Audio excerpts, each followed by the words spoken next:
days shall not be prolonged. This is describing the war and the aftermath of World War III. When it says, I shall stir up the Medes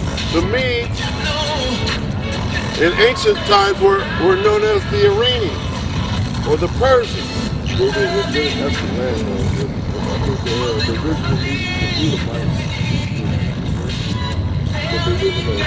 original land, so I think Persians are Salah.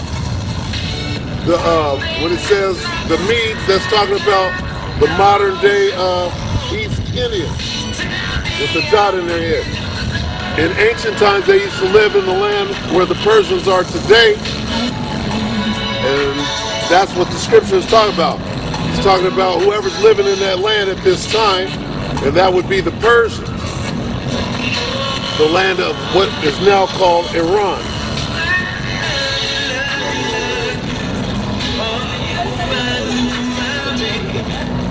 All right, this is the intelhub.com. Obama and Netanyahu lay out strategic plans to strike Iran and cause World War III. If you don't know who Benjamin Netanyahu is, King Bibi, he's the prime minister, whatever they call it, the head of the land of Israel. So these Israelis are planning, along with the Americans, to invade Iran. And it's all in the scripture. These are some of the last prophecies that take place before this whole thing comes crumbling down. Because whatever is going on in the Arab world right now with all these wars, that's coming right here. You'd be an idiot not to understand that war can take place all around the world, but it won't come here. Just because America's been untouched up until now doesn't mean that it's not going to happen. It happened before in the Civil War. And there's going to be a great civil insurrection right here on the American soil with its own people before the destruction of these other countries come over here.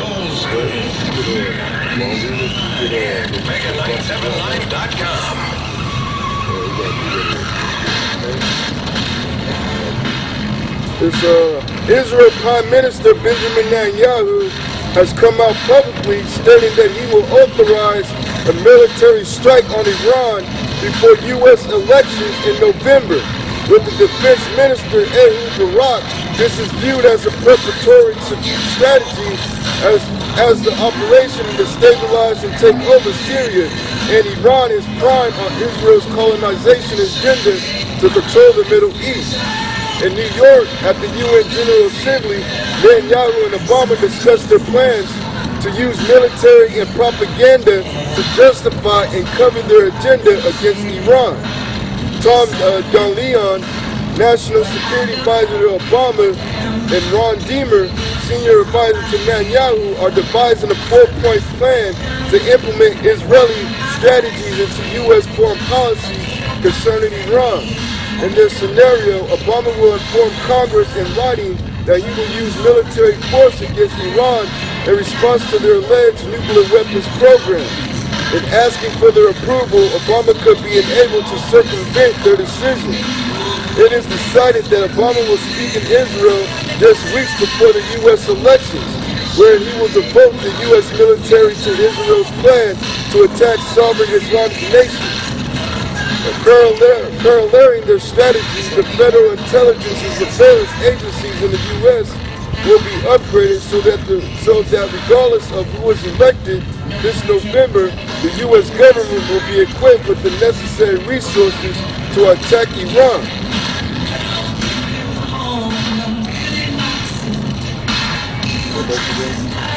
Yeah, so basically the brother's getting out the script right now. All right, bring it up. So this all lines up with prophecy. The least of the tribes of the Edomites, the so-called white man, is the Amalekites.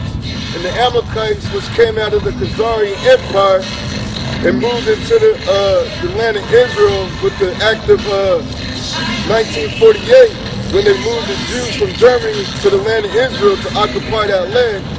They're going to go and attack Iran first, They're going to attack their nuclear programs. You can read about it right here.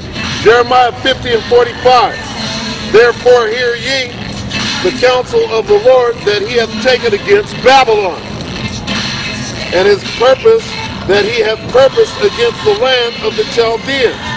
Surely the least of the flock shall draw them out. Okay? When it says, therefore hear ye the counsel of the Lord he hath taken against Babylon, when it says Babylon, it's talking about America. Because America fully represents the Babylonian mystery schools. That's what they teach. That's what this Illuminati thing is all about. Why is there a pyramid on the back of your dollar bill? A pyramid with an eye in it that goes back to ancient Egypt. And before that philosophy went to Egypt, it was in ancient Babylon. It's been in all of the major kingdoms of the world. Greece, Rome, Egypt. And Babylon, America, why in Washington, D.C. do they have an obelisk, an Egyptian obelisk that was made here? It's called the Washington Monument. Why did they bring Cleopatra's Needle from Egypt? Where's it at? In New York? They brought, there's obelisks that are all over the world that were taken from ancient Egypt, from Egypt itself, and placed in different parts of the world. Why are they doing that? These are mysteries that are unknown to the common man, except for the prophets of the Most High, who go out and search this thing out, so we have the knowledge of what's going on. That ancient Babylonian mystery goes back to the worship of Satan, the worship of Nimrod. When you put a Christmas tree in your house, you're going against the Bible. Where does it mention Christmas in the Bible?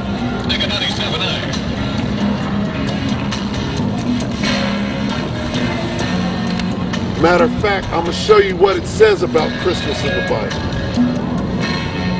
And you be the judge for yourself.